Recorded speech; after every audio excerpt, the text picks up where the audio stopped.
If your child is constipated right now, they are not misbehaving. They are in pain.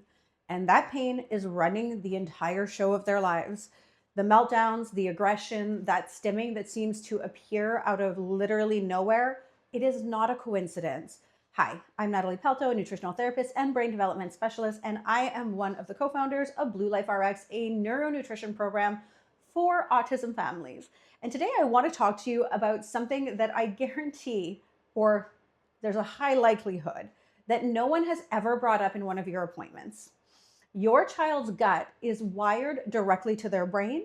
When the gut is backed up, the brain doesn't get what it needs to regulate, to communicate, and to learn. And if you have been doing all the things, all the therapies, the supplement stacks, the appointments, and your child is still struggling, this video is going to explain a big piece of why. Let's get into it. So here's what's actually happening within the gut of a child with autism. So motility, which is basically the movement of food through the digestive system, and the gut is like a muscle, so it squeezes it through. It's often running slow. So setting up shop, it's often running slow, like glacially slow. Food sits, it ferments. You get from that gas, bloating, and pain, and a whole colony of bad guys setting up shop in that gut. Here's the part that actually matters. There is a direct link, some people call it a highway, between the gut and the brain, and it is called the gut-brain axis, and it runs both ways, but actually most of the fibers for it are leading up 90% towards the brain, meaning that the gut is continuously giving information to the brain. And when the gut is inflamed or it's backed up, the brain gets this message: danger. Which is why you will see things like behavior spikes the day before a massive bowel movement. Every single time. And most parents chalk it up to sleep, school stress, or just a bad day, behavior issues, just autism, as a lot of the physicians will say, and when the answer was sitting in the gut the whole time.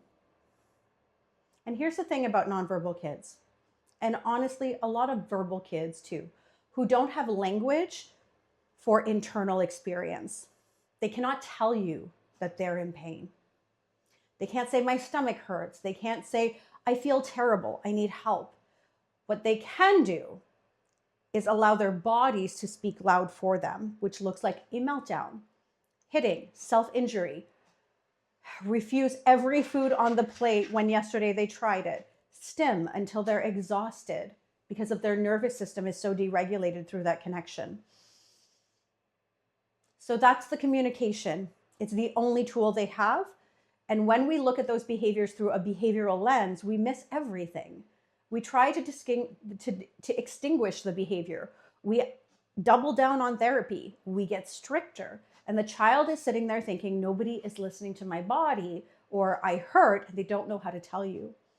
You cannot heal what you can't feed, and you can't feed a gut that won't move. So this is what most parents get told. And most of you have probably a fair good relationship with Miralax, or you've been handed the prescription at some point. And I'm not here to shame anyone who uses it. There are times where we get to the point where we need to move things. And when your child is miserable, you do what you have to do. But Miralax is a Band-Aid. It moves things. It starts to impact gut motility in a negative cycle-like way. And it doesn't fix why things aren't moving. And it causes reliance. So the longer we rely on it, the longer we delay addressing the actual root cause: gut dysbiosis, bad bug overgrowth, low fiber intake, and a diet that is keeping the microbiome in survival mode. And then there's let's have the safe food conversation.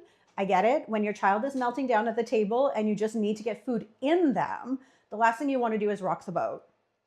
But here's what's actually on most safe food lists. I had to make a note of this: chicken nuggets, goldfish crackers, plain pasta, white bread.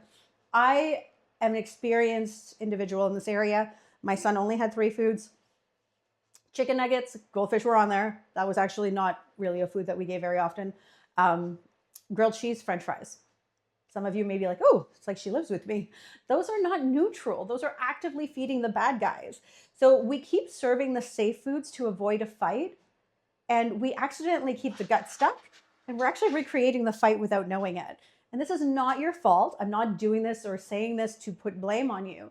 Nobody told you this, but now you know. So what can we actually do about it? And I hear, I need you to hear this. This is not a 47 supplement protocol. This is food.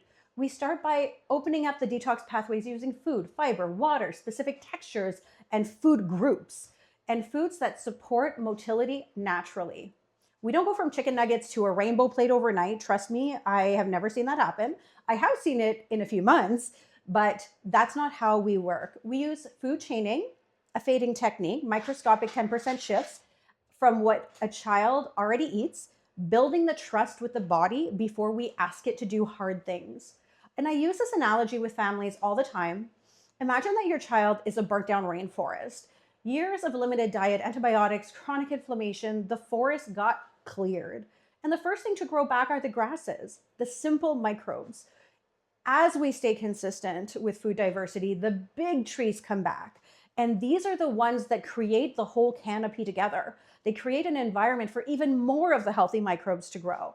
But in the rainforest, these can take up to 300 years to grow. In a human body, you're looking at roughly 12 months. And the ones that make space for everything else that flourish.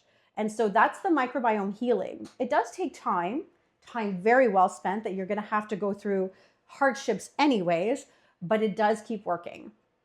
So I want to offer you a thought. Here's what I want you to sit with.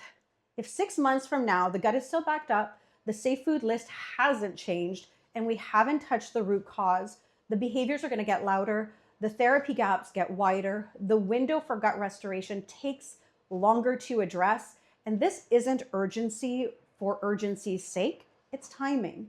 And the best time to start feeding the brain was yesterday. The second time is today.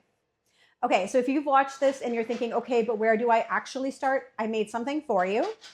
And it is a training called it's called the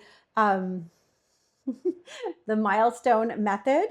And in it, I walk you through exactly why what you're doing might not be working and what to do differently. Now you can grab the link in the description. You can book a call with me to discuss if any of our programs are something that would make sense for you, or you can go check out our website and learn more about us. But one thing I will ask, make sure to subscribe, like, and share this with someone who you know may be suffering with any of these symptoms. What? I will make them in separate because I can.